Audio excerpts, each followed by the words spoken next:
Hello, and welcome to an overview of marketing with YouTube. Today, we're going to talk all about the role of YouTube in the social media world and a little bit about also the world of creators and how they have used it in the past and how they use it today, because this is an interesting case study in where we see businesses fundamentally differ in how they use a platform from essentially another sort of business, and that is people utilizing a platform for themselves to make money as a legitimate source of income. So we're going to talk about all of those things today. But before I really get into it, I do want to talk about some staggering numbers because most people don't think of YouTube as a traditional social media platform. And I would argue that you're right. On one hand, it is the world of video. It is the world's largest online video repository. It dwarfs everybody else. And about half of the internet uses YouTube every day.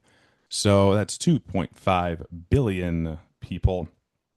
Now, that is a smaller number technically than Facebook. However, you can probably guess that the YouTube usage rate, how long people are watching videos, how often people are watching videos, is far, far, far greater than how often people are on Facebook. If I even think of myself, I probably spend from my for on my personal Facebook account about a half an hour per month, maybe. I probably spend a half an hour per day on YouTube. And that doesn't even count the rest of my family who is constantly watching YouTube videos. Now, if you want to see some really, I mean, to me, the biggest number here is that there are 5 billion different videos watched per day. Uh, whether that means in full or in part, I'm not really sure. But I don't really think it matters because 5 billion is a lot. That's almost as many people as we have on Earth. And that all of that together really makes YouTube an unstoppable force on the internet. And it's something that we really can't ignore from a business perspective. Now, it's also the second largest search engine. You can probably guess because that's the number one way that people utilize YouTube. They go to the platform and they search. And really, other than Google and past search engines where that was their explicit use, YouTube is the first platform to really utilize search as the number one user action. Before YouTube came around, we were very much used to going to a website, going through the menu, or clicking through links. There really had not previously been an online consumption habit of searching. It was seeing what was there and using what the website wanted us to use. So YouTube really kind of flipped that on its head, and we see a lot more websites now that really operate maybe not quite as search forward as YouTube is, but a lot of them where search is a lot more prevalent. And I think all of us as consumers of the internet today are kind of expecting some sort of search functionality with just about everything online. Not saying YouTube is solely responsible for that, but it's certainly a contributing factor to it. Now, the last point I want to bring up here is that YouTube has reached the point where it's no longer where all the videos are online. It is now dominating the TV market. This is partially in because of the idea that most TVs are now smart TVs. They can connect to the internet, and you can very easily hop onto YouTube. There are YouTube apps designed for Roku, designed for Apple TV, designed for Amazon Fire, all these different major smart TV operating systems, I guess you could call them. They all make it very easy to get onto YouTube and to start to watch videos there as well. And as a result, we are now seeing more people watching YouTube on between TV and their mobile devices and their desktops more than all linear TV networks combined. If you look at the 18 to 49 demographic, and that is the most commonly used age range for television networks. They usually look at them in three larger groups. There's kids, which is under 18, traditional adults, which is 18 to 49, and then the older generation, which is 50 and up. That might be broken up into two groups, but the 18 to 49 grouping is by far and away most lucrative for advertisers, and it's the largest when you look at companies like Nielsen when they're doing their analysis of how people consume content. So it's pretty wild. Now, how do companies use YouTube? Because throughout the first couple of social media platforms that you've seen in this course, there's a clear differentiation between how people use Facebook, and how companies use it. Same with Instagram. You'll see with TikTok and with all these platforms. The way that companies and people use social media is fundamentally different. And YouTube is very much the same. Everything differs between how companies use it and how people use it. Now, when I say that, it's not that companies are on there watching videos. It's more about how companies utilize it as content creators. So with YouTube, if you're not, I'm sure you're aware of this, but if you're not, the idea is if you want to become a user on YouTube, you don't have an account, it connects to your Google account first, and from there you are automatically created a channel. You can update that channel, you can change your name, you can add a profile picture, whatever you want, but it is fundamentally connected to a Gmail or a Google account.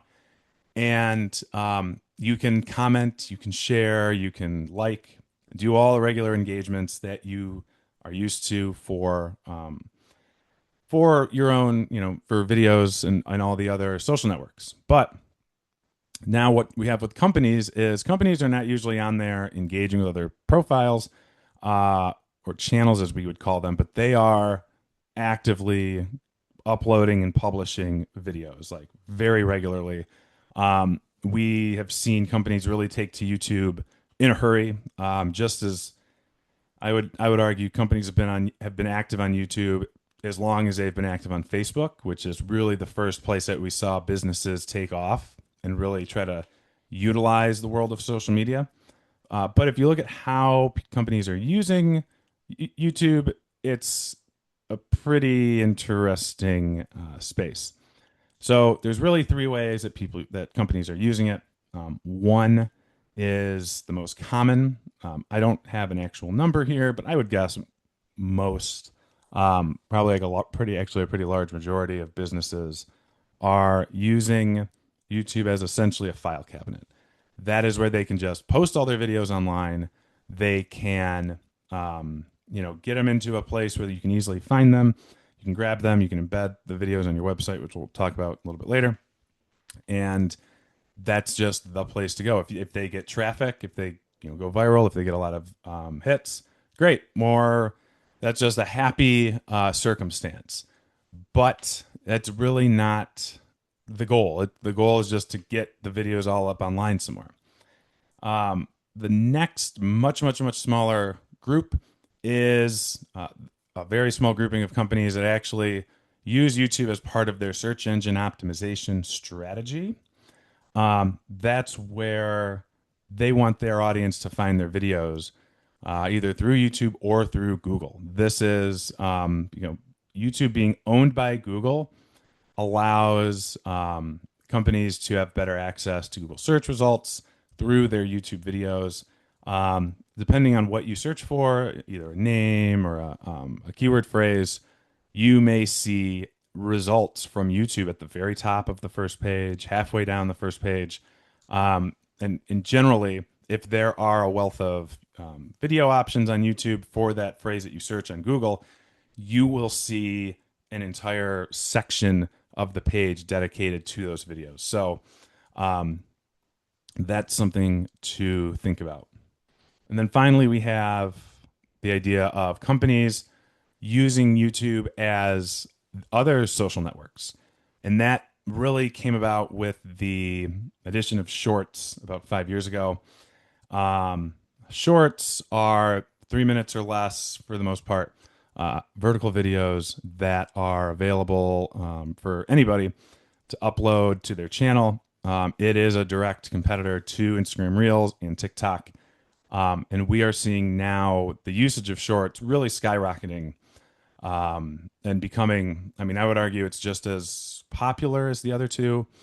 But I would also say that there are very, very few companies and very, very few industries that are utilizing YouTube as a traditional social media short form video first platform. This is where you're going to see sports franchises. This is where you're going to see media companies, kind of the same ones that really are succeeding with Instagram. Kind of no surprise. So we'll dig into all of these a little bit more as we go through.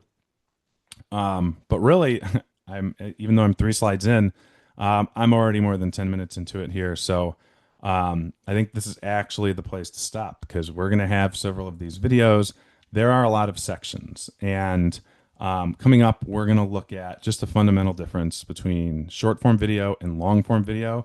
Those are actually different, especially as how YouTube defines them. And you will see, I mean, they have become completely different forms of content. The platform that for 15 years only existed as you uploading traditional 16:9 or 4:5 video content. In the last 5 years, with the addition of shorts, has completely changed the way that creators and channels alike are using it and creating video. So we'll talk more about that. Just a really quick heads up. This is a lot of, there's going to be a lot of parts in this series. Probably 5, maybe 6, just because there are so many slides. And I will try to go through this as succinctly as I can. And it will start up next here with short form versus long form video.